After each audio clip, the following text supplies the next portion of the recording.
Здравствуйте, господа. Проект Kickico, который я представляю, это краудфандинговая, краудинвестинговая площадка, в том числе на ней можно проводить ICO. Мы являемся частью будущей огромной экосистемы блокчейна. Вы видите, что меняется в целом и экономика, и государства начинают присматриваться и начинают внедрять системы блокчейн в различные свои там, да, истории. И я думаю, что вы здесь все собрались, потому что так же, как и мы, вы понимаете, что это огромный тренд на будущее и что эта история реально изменит мир. Мы тоже верим в это и видим свою миссию как, так скажем, начало, как площадка для создания как раз тех проектов, для той экосистемы, которая сейчас развивается. Та подборка спикеров, которую мы сегодня привезли, на мой взгляд, она беспрецедентна, да, по крайней мере, вот для России. Я попрошу как следует приветствовать. Это реально для России событие. Нам удалось привести вот реально топового спикера из китайского пространства. И я попрошу поприветствовать его как следует аплодисментами. Это Эрик Го. Yeah, so the first ICO was Mastercoin. I participated, so you can call me the first ICO participant. That's me. Anyway, thanks. Till today, I think I already invest into about 30 or 40 projects. That's the list of the project I invested in. So I'm gonna go back a little bit.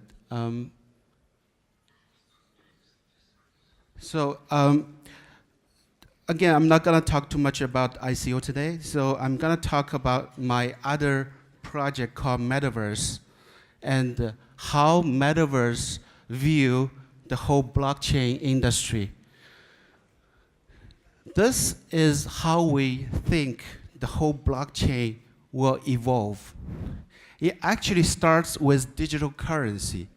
Everyone knows that blockchain actually comes from Bitcoin.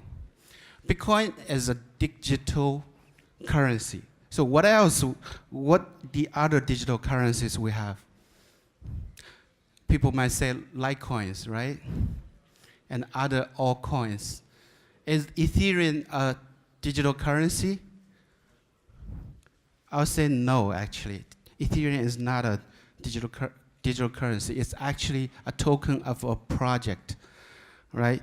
But what else are digital currencies?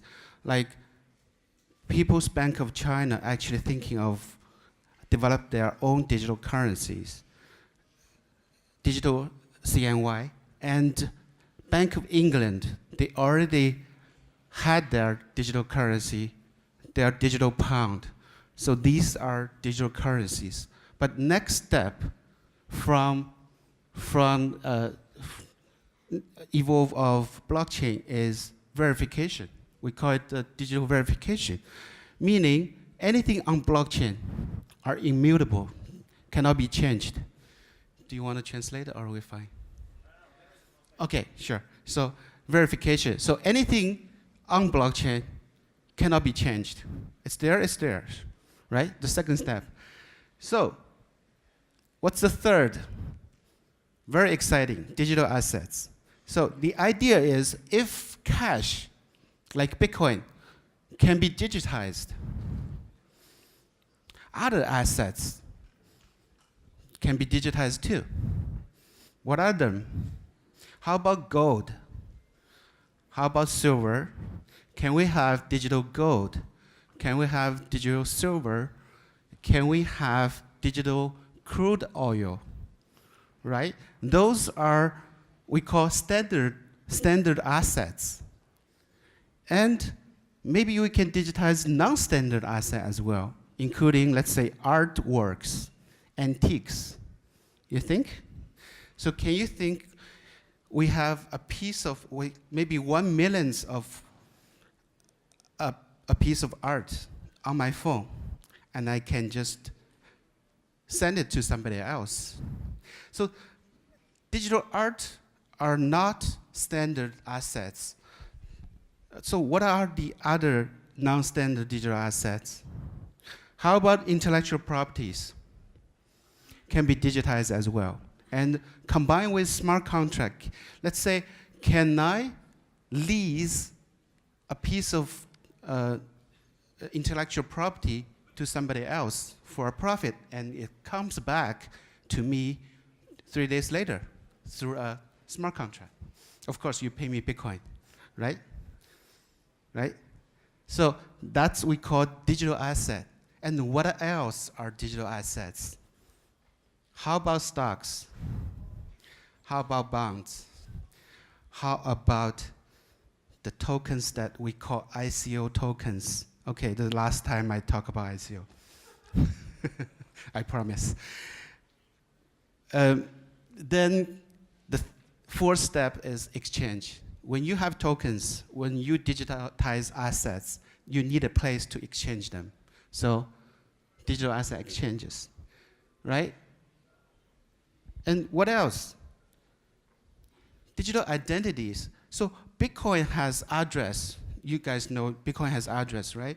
You have private key and public key. The private key actually is your digital identity on blockchain. What's the problem with current identity system? ID, right? A piece of ID. And okay, let's get back to the let's get back to the digital assets. See, the digital assets, can you, a physical human being, own a piece of digital asset? Actually, no. You need a digital identity to own a piece of digital asset, right? But you guys already have digital identities, like WhatsApp or Telegram or Facebook IDs. These are your digital identity. But the problem with these digital identity is you have multiple passwords, right? You have to remember so many passwords. Your passwords for bank account, password for Facebook, password for WhatsApp or Telegram, right? It's easy to forget. And the other thing is, people probably just set the same password across the board, right? And if you lose one password, you lose everything. So that's one problem. The other problem is that identity actually not yours. Facebook identity belongs to the company Facebook. WhatsApp identity belongs to WhatsApp. It's not really yours. So your digital asset, can you trust your digital asset with other company? Should you have your own digital asset with yourself, right? So imagine Facebook actually store your identity on one server. What happened that server? What happens if that server got hacked? That would be a problem. So the solution is use blockchain identity system. Use your private key, and you use your private key to control your digital asset. So if you have that, then you have smart contract. Everyone talk about smart contract. But only when you have digital assets and digital identity, then you can have smart contract. Am I right? Think about this. Can you and me sign the smart contract without digital identity? Can we settle a smart contract without digital assets? I would say no, right? So I'll go back. So digital asset plus digital identity plus intermediary. That's the future of blockchain. Just everybody to know that yesterday, Chinese government decided to ban ICO.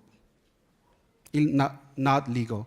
So the meaning of not legal is saying no projects allowed, no Chinese project allowed to go on ICO. Already ICO, the project needs to roll back. But it didn't say that the Chinese citizens are not allowed to invest in ICOs, meaning Chinese investors can still invest ICO. That's my own personal interpretation. So I guess you guys want me to tell you that actually we have a lot of hungry Chinese ICO investors. Yes, that's true, because back home there are no ICO projects anymore. Следующий гость нашей программы – это основатель и генеральный директор одной из крупнейших китайских криптобирж. Это C2CX. So, I'm not sure if I can cover all of these in 10 minutes, but really, my original topic was really talking about two things, and that is, one is that I wanted to explain the concept of digital trust, because I think it's a really important one in this context, the blockchain revolution. And I'll explain that in a minute what I mean by that. The second thing I want to talk about is to announce the launch of our planned Russia-focused exchange, which is to be called CyberX, and I see I misspelled that. It's supposed to be CyberEX there. So, but before I get to that, I want to talk about one thing briefly, and that is the big topic that was mentioned here by Eric and by Sasha and by Yevgeny. So let me skip ahead to that here. And that's this People's Bank of China ICO ban. What does it actually mean? Well, first of all, what it doesn't mean is what Eric has already touched upon. If we look here, there's no restriction on participation in foreign ICOs by Chinese citizens. So some of the reports have said, oh, everything is banned, and even some of the major crypto tokens out there, for example, EOS has said we will no longer accept participation by Chinese citizens. But why? I mean, the Chinese government is not so arrogant as to say that they can control what people do with their money or their time. All they can control is what happens inside China, to an extent. So I think that's really an important point. Really what the point is that ICOs conducted by China-based websites were declared to be illegal. And that's really the key point. But previously, it was clear that as long as the funds raised were in cryptocurrency, cryptovaluta, as long as it was in cryptocurrency, it was okay. But now the big change is because previously that was okay, but now that's not okay. However, the other important point I want to make is that the new regulation is not even really a regulation. It's just a pronouncement by the central bank. And at this point, I think we should see that as a temporary measure. And the real regulation has yet to be produced. So I think that's really important to understand, because historically, as some may or may not know, probably, I'm not sure if it's 50%, but certainly a large proportion of the ICOs that have taken place, and also the funding that has come from China. So, one shouldn't have the impression this market is completely disappearing.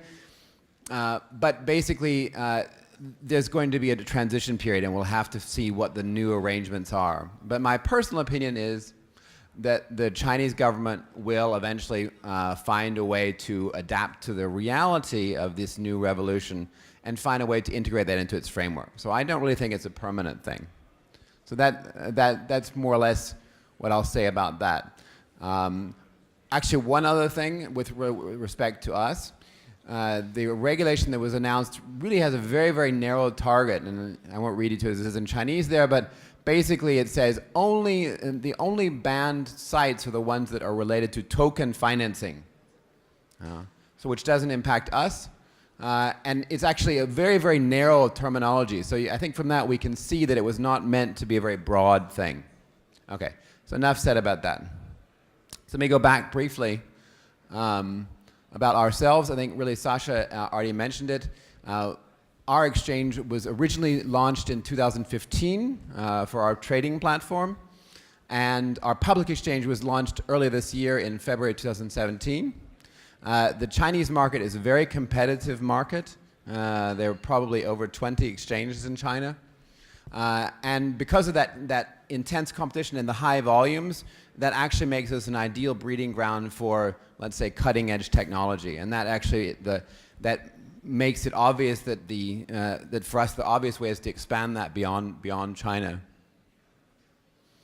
My personal background, as Sasha mentioned, I've been in China for about 20 years now. I originally went to school in Switzerland, set up an IT company in China in 1996.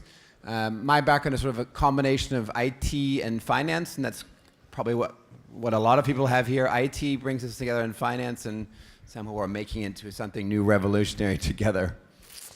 Let me skip ahead here. So, wait. You all saw the you're not supposed to say yet. So, digital trust. What do I mean about digital trust? I put up one little quote here about that I think sort of gets into it. Humans ultimately are pack animals. We tend to bind together and follow the pack. But what has changed in the cyberspace revolution is instead of being able only to follow the people that are just in our immediate surroundings, we can also follow people that are far away from us. And people can find themselves together in groups that otherwise never could have existed. And of course, that's also true of the internet in general. But thanks to this cryptocurrency revolution, we're also actually able to get together and create new value together, invest in new value together. And we can find a very diverse group of people all around the world, some from Israel, some from Russia, some from China, some from Bolivia, and they can all get together and make something happen. And we didn't have that before. So I think that's a really important aspect of this revolution that maybe is not so obvious. I think it's worth mentioning. So what do you get out of that by creating this new this new environment? You get a market-based feedback loop. Is this working? Because immediately when we conceive of a project, when we launch that project, we can create a token. We can create a token to demonstrate, to help us judge the value of that investment. And that's something that we didn't really have before. And that's what I mean by this market-based feedback loop. And people will say, okay, well, maybe all those prices are all manipulated, maybe it's all fake. But I always say, even that manipulation, even if that's true, even the price is manipulated, but that also tells us something, right? We can see that market feedback. And that also is that type of information makes it available to us, which we didn't have before. So, when we talk about this word digital trust, I'll say two examples here. So the first example that I use is actually it's from our friend Al from the Bancor ICO that you probably have heard of. So that happened earlier this year, and Bancor raised in, I don't know, about 2 hours, they raised the equivalent of roughly $500 million. Now, if somebody had told you 10 years ago that people from all around the world would send the equivalent of $500 million to somebody they'd never heard of, whose name they never even heard of a week before, would anybody believe that? Would anybody believe that? How many people would believe that 10 years ago? Would you believe that? Anyone? Anybody raise their hand? Would anybody believe it?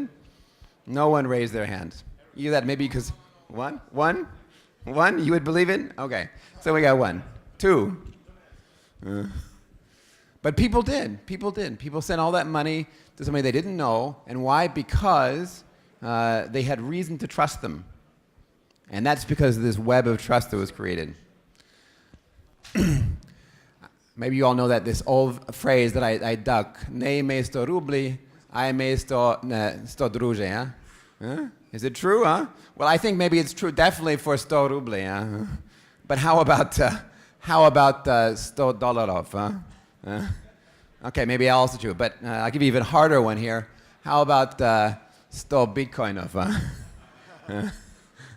I don't know. Maybe that's a little bit harder. But I would say that actually even sto bitcoinov doesn't have the same power of the right sto druže. Huh? And because we can find through this web that we're creating, this web of trust we're creating around the world, we can find extremely valuable friends.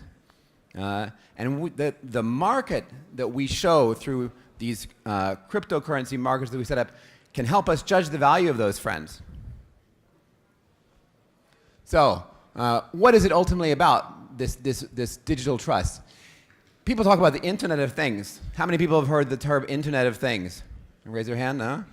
Okay, so a lot of people say, well, you know, this digital trust revolution is all about these objects can work together, and that's true, right? There's some truth to that, and also cryptocurrency can help in that revolution.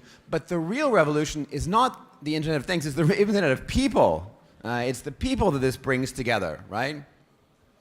And these blockchains and tangles, if some of you all know that word, they create that value by lowering the cost of cheaters. And that's one, and by exponentially increasing the number of participants. So all these people that can work together through these tools that we're creating. Am I over my time? Close? Okay, I'm getting close, yeah?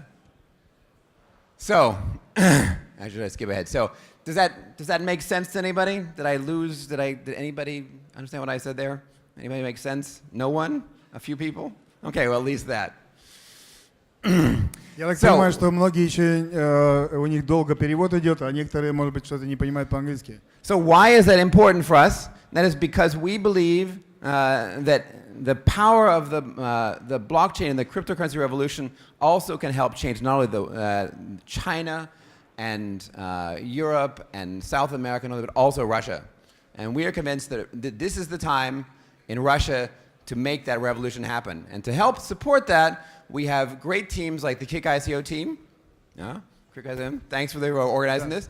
And we're announcing the launch of a Russia-focused cryptocurrency exchange, which will be called CyberX.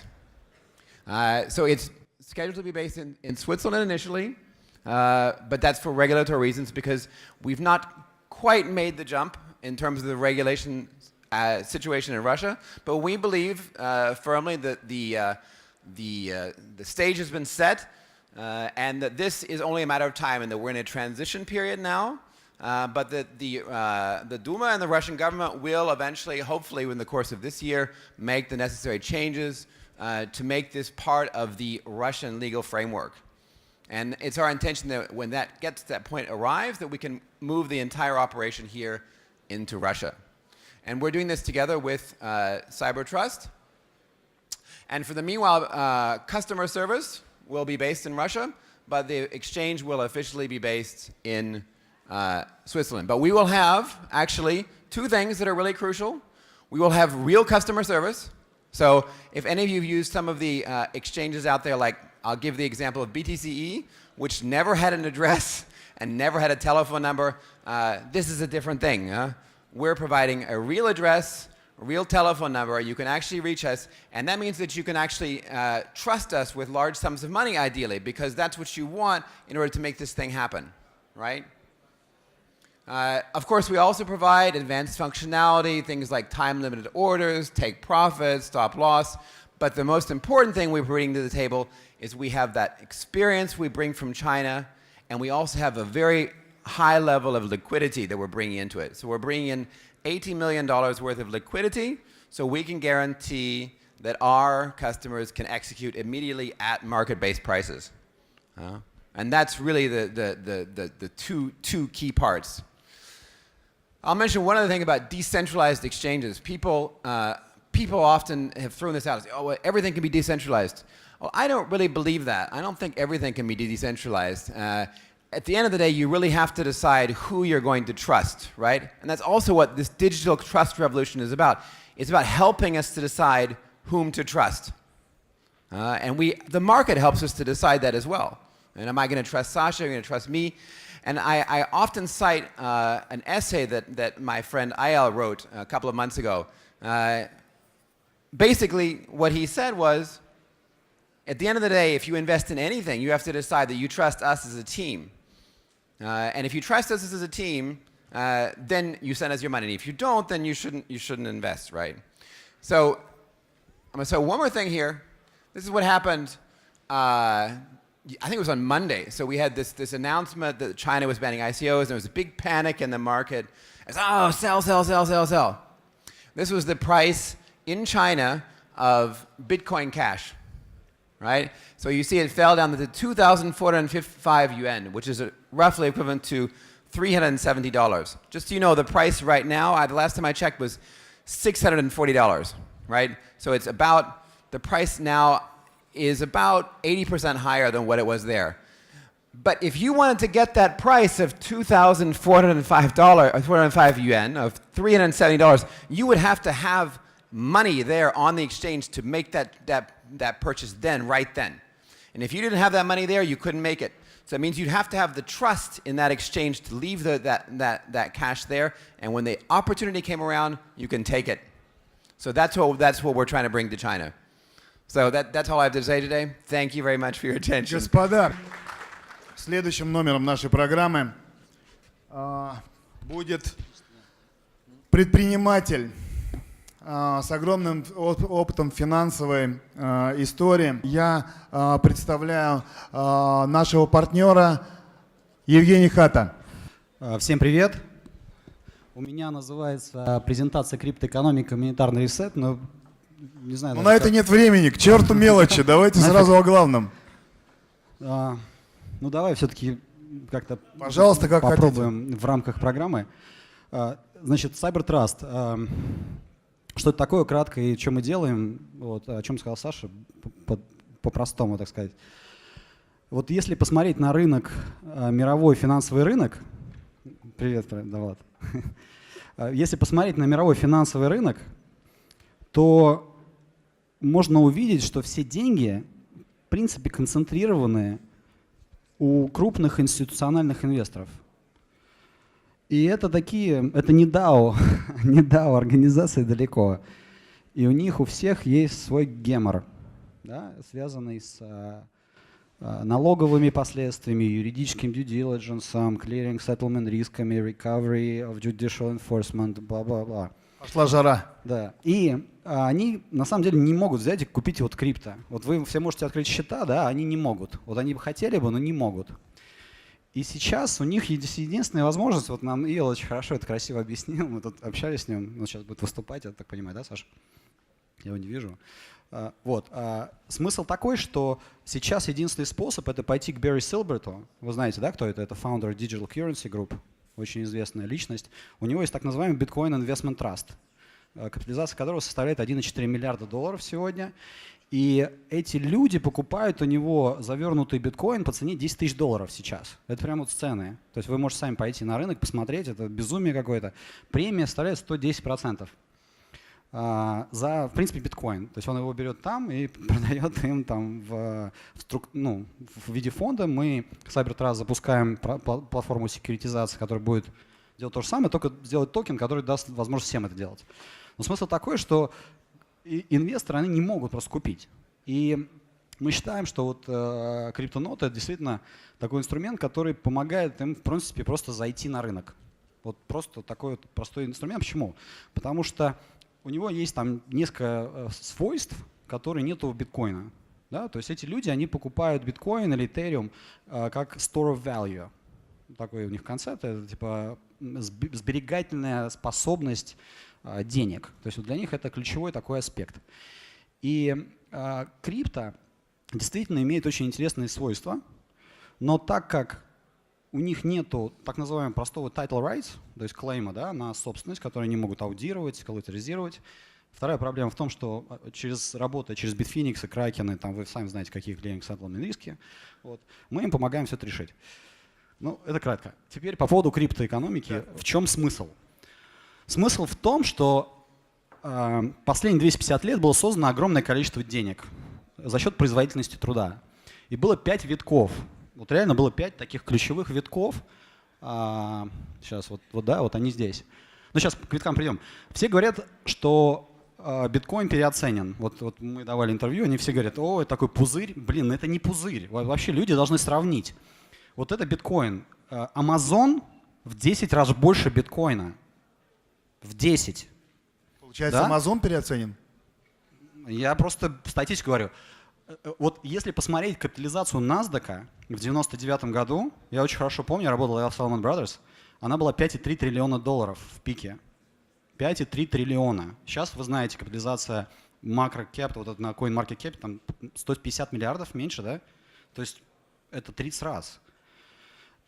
количество денег, которое зайдет от институционалов, колоссальное. Сейчас нету мостиков, это понятная история, но с каждым рынком там взрыв происходит. Да? И проблема, мне кажется, даже не в том, что вообще сектор недооценен. Проблема не в этом. Проблема в регуляторах, которые не дают новым проектам развиваться, нету хороших проектов. Поэтому они переоценены. Сектор недооценен, а некоторые темы переоценены. Вот такая уникальная ситуация. Но вот по поводу большой картины. Большая картина такая, что каждые 50 лет все меняется. И вообще все. И там хотят регуляторы, не хотят, как бы вот просто сметается, все строится заново. И каждый раз создается в 5 раз больше денег. Вот ровно в 5 раз.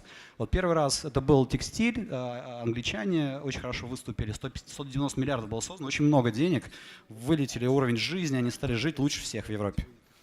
Железные дороги, они тоже рулили этой темой, вы знаете, железные дороги, то есть 100 лет они реально доминировали, их ВВП был колоссальный, там был огромный размер. Россия отстала на 100 лет назад. Когда началось электричество, тоже в 5 раз, в принципе, в 4 раза выросло количество денег. Это такая была фундаментальная технология. И дальше был нефтянка, автопром. Вот тут мы хорошо выступили в Советском Союзе, как бы, да, вы знаете историю. До сих пор кормят нас нефтянка.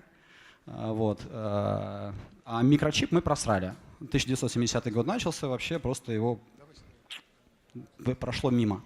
Но он создал больше всего денег. Он создал 53 триллиона долларов. Это не доллары, это так называемые Gary Hammis доллары. Кто знает экономику, нельзя сравнивать доллары, надо сравнивать purchasing price parity. Вот Давлата вам расскажет. Но смысл такой, что следующие 50 лет это вот о том, о чем говорил Скотт. Это больше не о микрочипе. То есть люди, вот они думают, что это микрочип, это там computation, эти самые математика. Нифига, это не математика уже. Там себестоимость там уже на самом деле очень сильно запрессована, очень эффективна. Вообще везде микрочипы, да, они втыкнуты вот у вас в карманах сейчас. Маржа минимальная, как раз цикл уже в полной так называемой кондратьевской зиме. А вот блокчейн — это новая тема. И блокчейн я так называю шире гораздо. Да? Это вот цифровой траст, о чем говорил Скотт. Потому что на самом деле математика замещает центральный банк, да, по какой-то функции. 2 минуты. Математика замещает доверие. То есть вот это доверие, которое государство, система нотариата. Когда меня люди спрашивают, что такое биткоин, это такая надсуверенная нотариальная система. Чуваки, все. Она растет каждую секунду.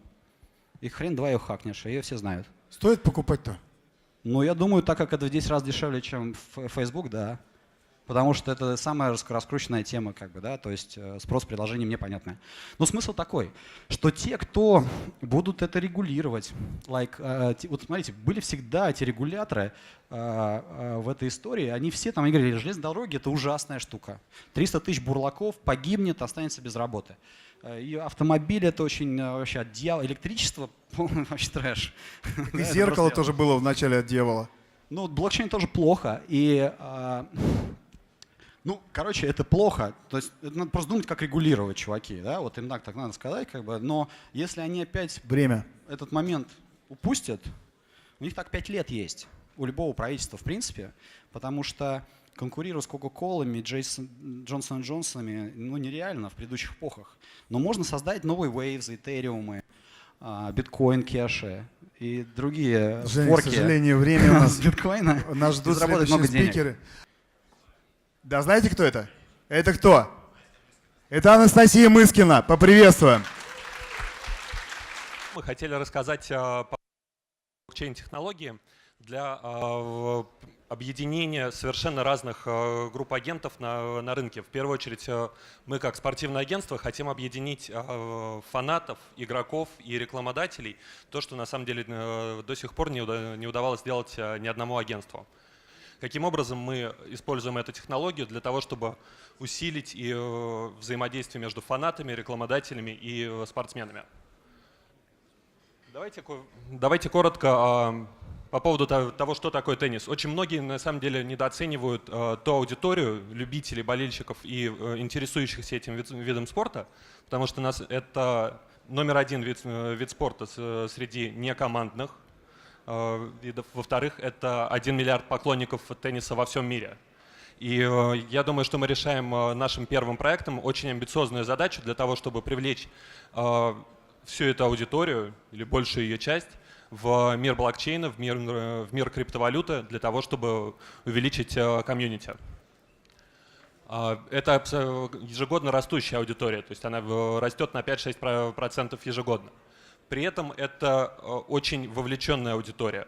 Аудитория топ-20 игроков составляет порядка 170 миллионов в социальных сетях. Но последние несколько лет на самом деле намечается очень серьезное изменение портрета фаната. Это больше не человек с кружкой пива, разрисованный в цвета любимой команды или с теннисным мячиком на голове. Сегодня фанату необходимо чувствовать вовлеченность в процесс. Ему необходимо принимать участие в игре. Ему необходимо высказывать свое мнение и влиять на те решения, которые происходят в спортивной аудитории. На самом деле это очень четко видно в футбольной индустрии, потому что мнение фанатов, оно зачастую является дилбрейкером для переходов игроков, для различных сделок. И постепенно это начинает проявляться также в теннисе.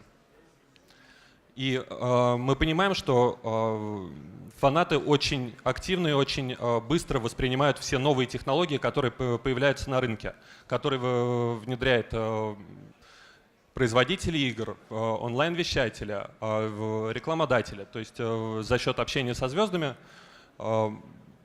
получается намного сильнее увеличить лояльность и вовлеченность аудитории. И сейчас, вот после короткого такого экскурса в то, что из себя представляют теннисные фанаты, спортивные фанаты, я хотел бы передать слово Насте Мыскиной, чтобы она рассказала про ситуацию с игроками. Я еще раз коротко представлю. Это победительница Ролан Гаррос. Настя, капитан российской сборной женской команды по теннису. Ну, на самом деле, да, наверное, все-таки стоит вкратце об этом рассказать, потому что у нас очень много талантливых молодых спортсменок и теннисисток. Ой, можно выщелкать? Я не умею. Конечно. Которые нуждаются в поддержке, в помощи, не говоря уже о новых всяких интернет-ресурсах, спонсорах, финансовой поддержке. Вот сейчас проходит в Америке US Open, он также не только взрослый, но и юниорский.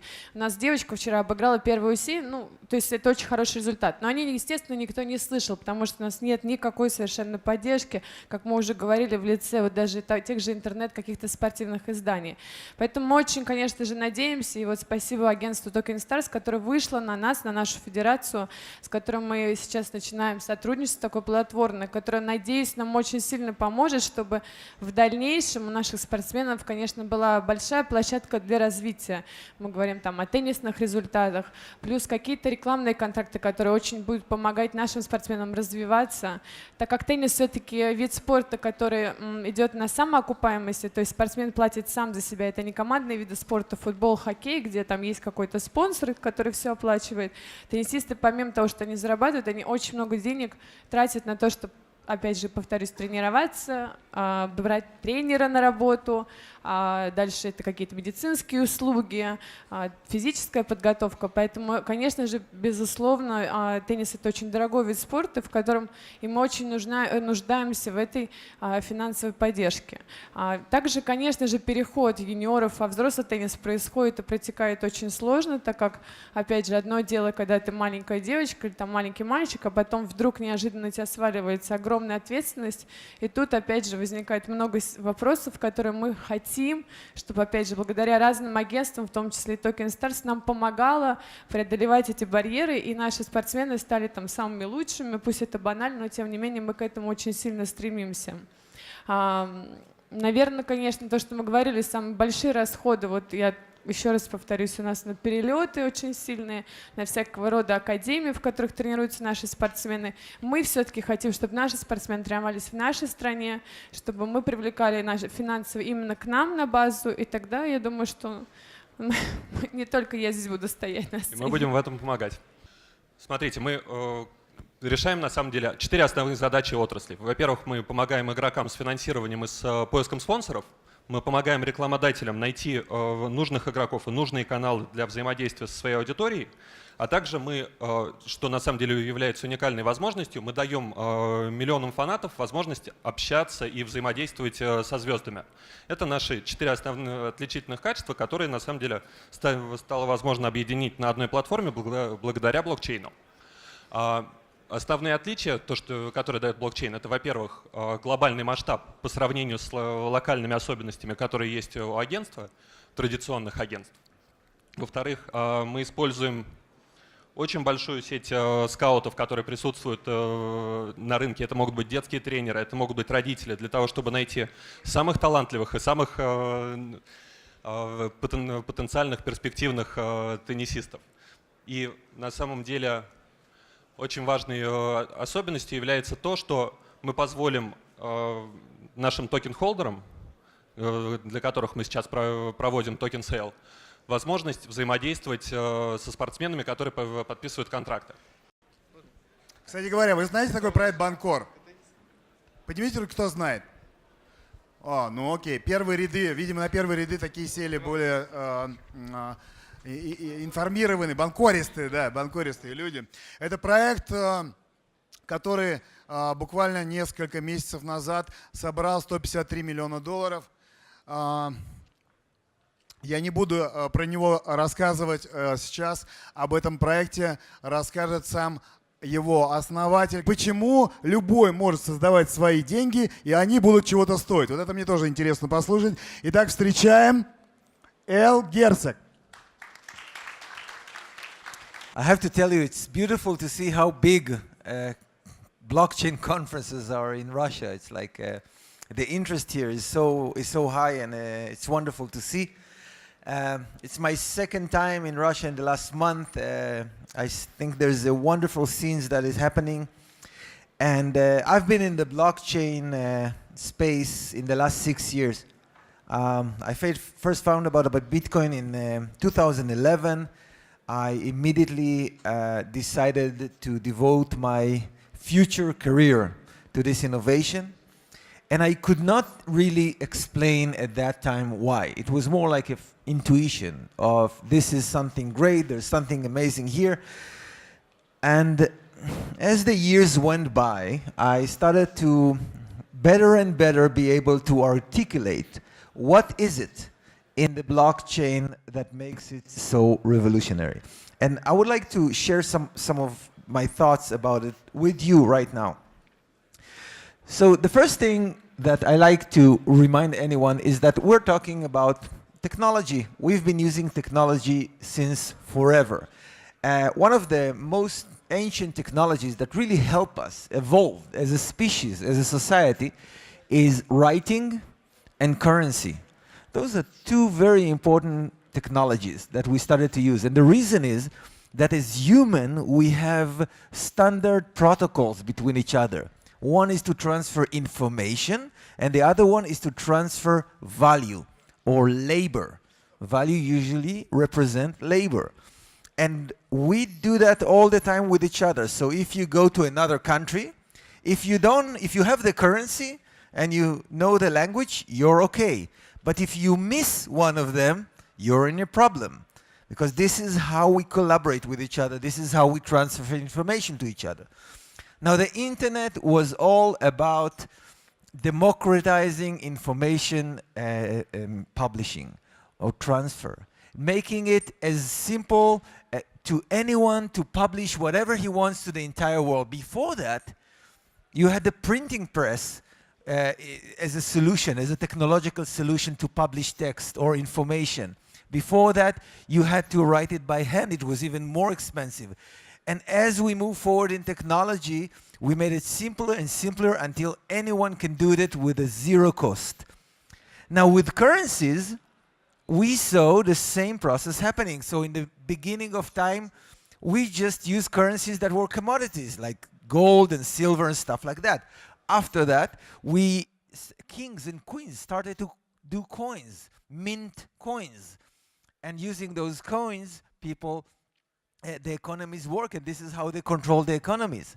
Then, after the printing press, it was banks and central banks that were able to issue the currency that all of us use.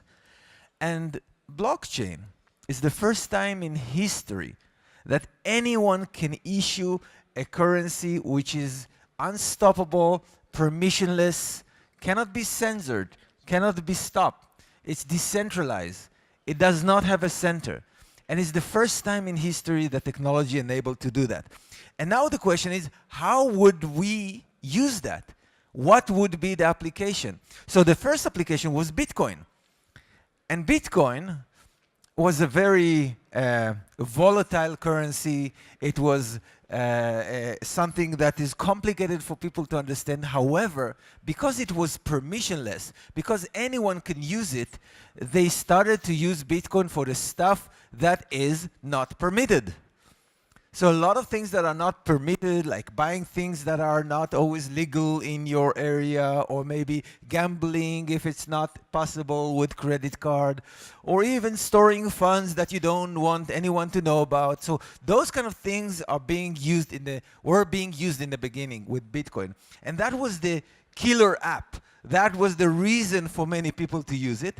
And of course, many people invested in the technology and bought Bitcoin because they believe this is an amazing technology, it's going to evolve, and it's going to bring us the same thing that the internet brought to publishing, this is going to bring to the financial markets, to the financial system. So that was the use. The second killer app came with Ethereum. And the second killer app is the ability for anyone to create this token in a very low cost and even raise money while doing so. So issuing tokens when raising money. And when we had that, we started to see those ICOs starting to happen. So from just being a technology used for permissionless use, all of a sudden, businesses are using that in order to fund innovation in a new way. And that was the second time that we found like a killer app for the blockchain technology. And since then, this has started in the beginning of last year, it has been exploding, literally exploding. Now the interesting thing that is not like issuing shares, because what you're issuing is tokens that everyone can move to each other, and many of them are not even representing companies. One of the most successful ICO was Ethereum itself. They raised $18 million for 30 cents on a token. Now it's over $300. So it went up like more than 1,000-fold. And those tokens are not shares in Ethereum. Ethereum is a non-profit foundation. It's very important to understand that. What they are is that they are the token of the online economy of Ethereum. And yes, and the online economy is very different than a business, because an online economy is a collection of many businesses that uses the same currency. It's very different than one single for-profit entity. And this is why the Ethereum Foundation itself, which created the ecosystem, is non-profit. Just like a government, which has a currency and many businesses working under the jurisdiction, it's supposedly non-profit. It's the businesses that should be for-profit. And this kind of model was not even possible or conceivable to build before we had the revolution of blockchain. Only now it is possible. The last element that enables that. So one element that enabled blockchain technology and currencies is smartphone, because everyone have digital wallets in their pockets. So you can use digital currency. The second technology is the blockchain itself. And the third technology that I believe is required is what we are building at Bancor, which is a liquidity solution. Liquidity for tokens is the ability to convert one form of value, one token, one currency to the other. The ability to convert them to the other, connect them to one global financial network. And today we are using exchanges for that purpose. This is what exchanges do. They connect different financial networks together. But exchanges are good for tokens or currency that are used by many people. If there's like small scale currency, for example, project in Kickico, you need a different solution. And Banco Protocol is using the blockchain technology in order to guarantee liquidity to any token at any size. And we're doing our small part in this revolution. And I'm sure there are many, many opportunities ahead of us. And we're going to see amazing things as this movement and as this technology continue to evolve in the next few years. Thank you very much. Благодарим, спасибо. Спасибо. Эл, это помимо того, что он наш партнер теперь, помимо этого, это человек, который, мы благодарны ему и его команде. Это люди, которые принимали активное участие, это наши адвайзеры, которые принимали активное участие в подготовке нашего проекта, в написании white paper и так далее. Вот. И сейчас у нас крайний спикер перед питерской, да, это крайний. Итак, встречайте, это мой партнер, совладелец компании Kickico, Антон Данилевский. Буквально 2 слова, 2 минуты. Я все уже сожрал время. Всем привет, очень рад вас здесь видеть. Мы запустились публично 2 месяца назад. На текущий момент у нас... Нет, это не побольше, назад. это старые цифры. Это неделя назад. 63 тысячи эфир на текущий момент. Это, как Саша сказал, больше 20 миллионов. У нас еще были предыдущие компании. Извини, можно я тебя прерву? Просто закончить уже китайскую историю. Господа, это очень важный аспект. Я рекомендую это сделать всем ICO. Мы вернули после новостей из Китая, мы $2 миллиона вернули китайским бейкерам после вот этих новостей. Вот, потому что считаем, что для нас, как для площадки, очень важно понимать, слышать, чтобы и нас слышали, и мы слышали правительство стран для того, чтобы в дальнейшем дружить и чтобы нас поддерживали. Прошу прощения. Да, все нормально. Действительно вернули и правильно сделали. И будем действовать в правовом поле всех стран, где мы будем открыты обязательно. И когда появится регулирование в России я очень надеюсь, что это произойдет и что не будет никакого запрета, потому что правительство должно понимать и понимает, я уверен. Тем не менее, 2 месяца назад мы открылись публично. У нас в день создается порядка 20 новых компаний. У нас сейчас больше 500 компаний готовят свои черновики. Больше 20 тысяч регистраций, на самом деле 22 и выше. Саша, следующий слайд, пожалуйста, включи или предыдущий. Собственно, я хотел бы узнать, когда я выходил, я хотел спросить, а кто здесь собирается запускать ICO? То есть что у нас за публика? Вы могли бы поднять руку из тех, кто собирается? То есть я хотел рассказать о том, что ждет людей, которые готовят к ICO, какой-то марафон. За свою жизнь я провел довольно много краудфандинг-компаний. И это значит 2-3 месяца не спать по 3 часа. И вот сейчас примерно это происходит. За последний месяц суммарно, ну не суммарно, я ежедневно сплю часа по 4. И очень важно, с какой вы командой работаете. Очень важно, чтобы ваша команда была на одной волне с вами, чтобы команда точно так же не спала и болела за вас, потому что если этого нет, то это не то. И пока я здесь, пока меня ребята наши слышат, я хочу всем из нашей команды сказать отдельное спасибо, большое спасибо. Да, за то, что они с нами не спят, это очень круто. Потому что без тех, кто вот со мной, ни я, ни Саша, ни мы вдвоем, мы бы этого не сделали. Это командная работа. И включая даже тех, кого сейчас с нами нет. Они все сделали огромный вклад. И вот, пользуясь случаем, хочу передать привет маме и моей команде. Все, спасибо. Так, да. Дальше. Наверное, я буду закругляться, потому что времени у нас нет. Меня отдельно попросили. Ну вот, что за 1 неделю мы собрали 63 тысячи эфира. У нас почти 6 тысяч тех, кто в нас вложил, купил наши коины. И остальное у нас будет еще круглый стол. Мы там будем, времени сейчас уже мы опаздываем на полчаса, и я буду отвечать на вопросы из зала. Вот, так что все вопросы тогда уже. И, господа, я уже, честно говоря, сегодня не первый раз эту фразу говорю, но это тоже очень крутой чувак. И ему большой респект за то, что вот он конкретно, да, и еще один человек, который выйдет после него, они для нас, для нашей команды сделали очень много. Они были нашими наставниками, адвайзерами. Они помогли нам очень многие сделать, обратить внимание и даже написать очень многие вещи. Это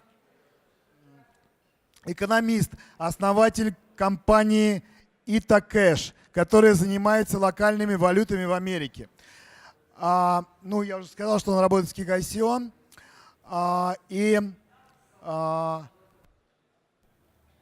Сори, у нас не Скотт сначала, а Эдгар.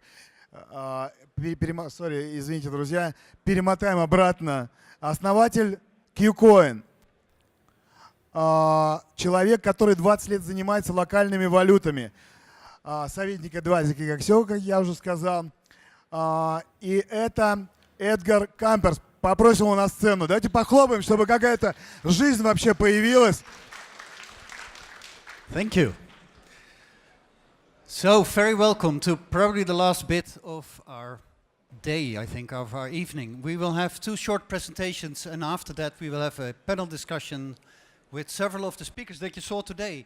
And I'm going to speak about one of the most important topics that I think needs to be addressed, which is the importance of impact. Impact.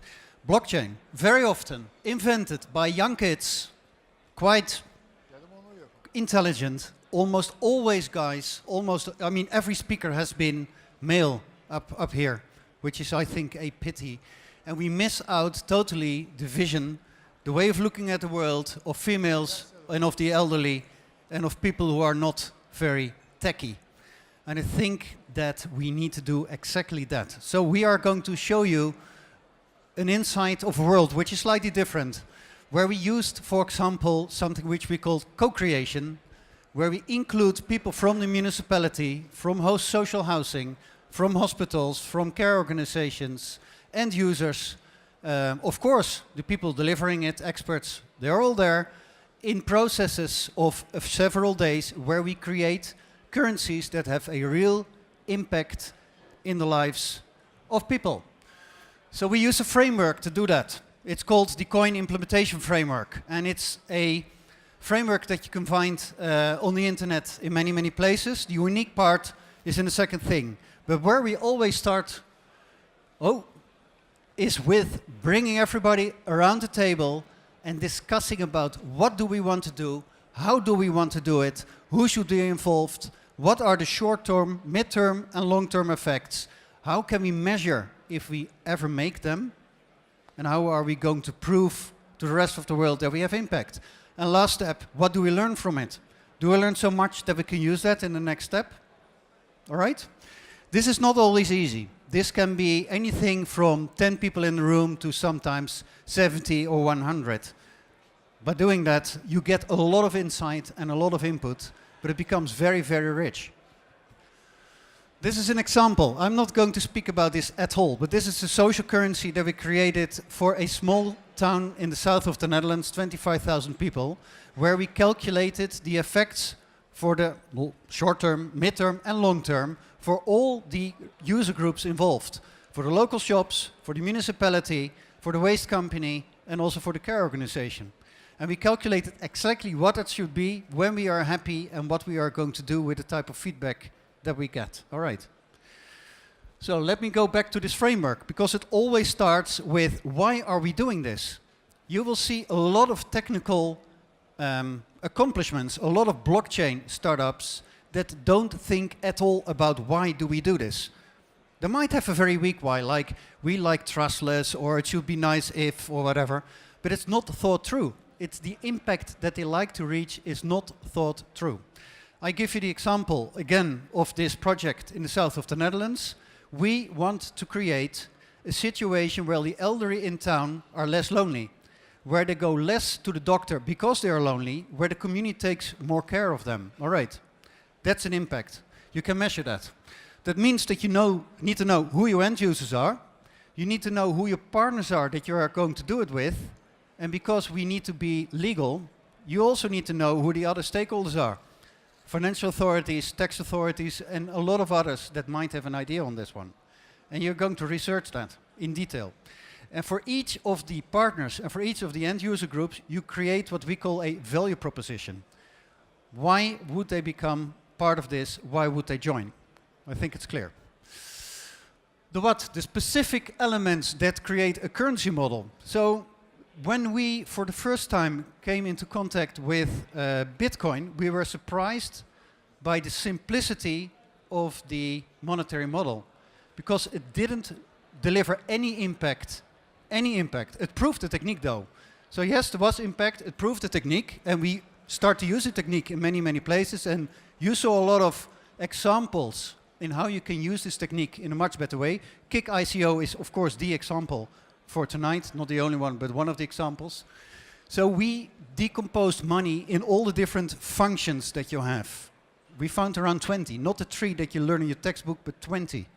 We decomposed, for example, the forms of backing that you have, from trustless to mutual credit type of backing to real assets as backing, etc. And blockchain is moving into that direction, which is very, very interesting.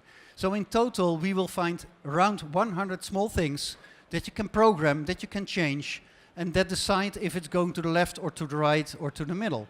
And you have to make certain that the monetary model that you choose is in line with the why. If that's not the case, it's useless. It will not fly, and if it flies for speculators, not for anything else, not for people in real lives. Last bit, the genetic elements is the same. You can study this on any university. It's probably called a business school or whatever. They will learn you that you need good governance, that you need to make sure that your technical capabilities are all right, that you have everything organized, which are there. We have more than 10 areas where we organize, basically. And you need to organize that pretty well. All right. And to make sure that you understand what this is about, we are going to give you 3 meaningful examples, so you have a better idea of what we speak about. Scott. Окей. И еще один крутой чувак, извините, конечно, да. Это как раз, я уже говорил про него, это экономист, основатель компании Telegraph, которая занимается локальными валютами Америки. Это Скотт Моррис из США. Hey everybody. So my name is Scott Morris. I work with Bank Complementary in Ithaca, New York. Ithaca, our currency there, which is famous around the world. And Mainstream Market is actually the marketplace application that Eyal and the Bancor team created before working on Bancor. They gave me a copy of that for myself. I was very appreciative of that. So we're going to talk about three models of currency that generate different kinds of impact as case examples of what Edgar was just speaking to there with the coin framework. How many people think, first I want to just get a survey of the crowd here. How many currencies do you think that there are in the world? How many people think that there's like 200 by a show of hands? No hands, 1 hand. How about 400? 500? 1,000? 2,000? 5,000? There's actually about 10,000 currencies in the world. And you can see that the national currencies that are created by central banks are a tiny fraction of that, all right? The crypto world is about 25%, and more than that, you can see the let schemes and time banks here. These are mutual credit currencies that have been around since 1970s, 1980s. But only recently are we really starting to see the advent of impact currencies. And those are the ones that Edgar is really speaking to here. So our first example is the Veerbank out of Switzerland. This has about, it was established in 1934. Okay, this has been around over 80 years, which is pretty substantial. I mean, this is an important case example because you have about 80,000 businesses that are accepting a non-central bank currency for goods and services. And it's been demonstrated that the Swiss economy, famously stable economy, is actually resilient to macroeconomic shifts. So when the global economy goes down, the Swiss economy stays stable because people have another option. They have another channel to move through to turn the goods and services that they have into the goods and services that they want. And this ends up being about $3 billion worth of trade per year. A significant portion of the amount of trade that's done annually through non-central bank issued currencies, and about 15% added to their bottom lines every year. The next example is Edgar's program in the Netherlands called Samadoun. You've got 70 shops, 7,000 people, and 35 charities that are participants in the program, and 120,000 transactions per month. That is a lot of dealing that is being done, and a lot of that is on the basis of doing good for the community by going and spending time with the elderly, by going and doing community service. These are things that have a very positive impact in the world, and Edgar and Coin are some of the best in the world at knowing how to measure that and put that into a financial value for the institutional stakeholders that they bring to the table. The last example that I'd like to speak to is Power Ledger. They have just done their pre-ICO campaign. I think they raised about $17 million. And their ICO begins on the 8th of the month, so coming up here. And basically, this is decentralized ownership of assets that have to do with power. Okay, so a whole group of people in a community or a global community can own a solar array and benefit when users are purchasing this renewable energy. And this is generating a very positive impact in terms of the environment, right? The more renewable energy we have, the less oil we need to burn, right? So if there's one takeaway that you take away from the evening and about how to think about acting on as entrepreneurs on the blockchain, it's, I hope this, that we have an opportunity here to create infrastructure, global infrastructure. Anything you create on the blockchain becomes accessible to the entire world, you know, for the foreseeable future, right? And we have the opportunity to make a profound impact in society and for the environment, as well as our own wallets, okay? Generating returns for investors is important, but it's not the only thing, all right? So being able to generate these social and environmental impacts is absolutely crucial. And there's thousands of case examples that you can reference and how to do this effectively. Complementary currencies, barter currencies, impact currencies predate blockchain by decades. There's a lot to learn out there about how to structure value units in ways that do good for the world. Thanks very much.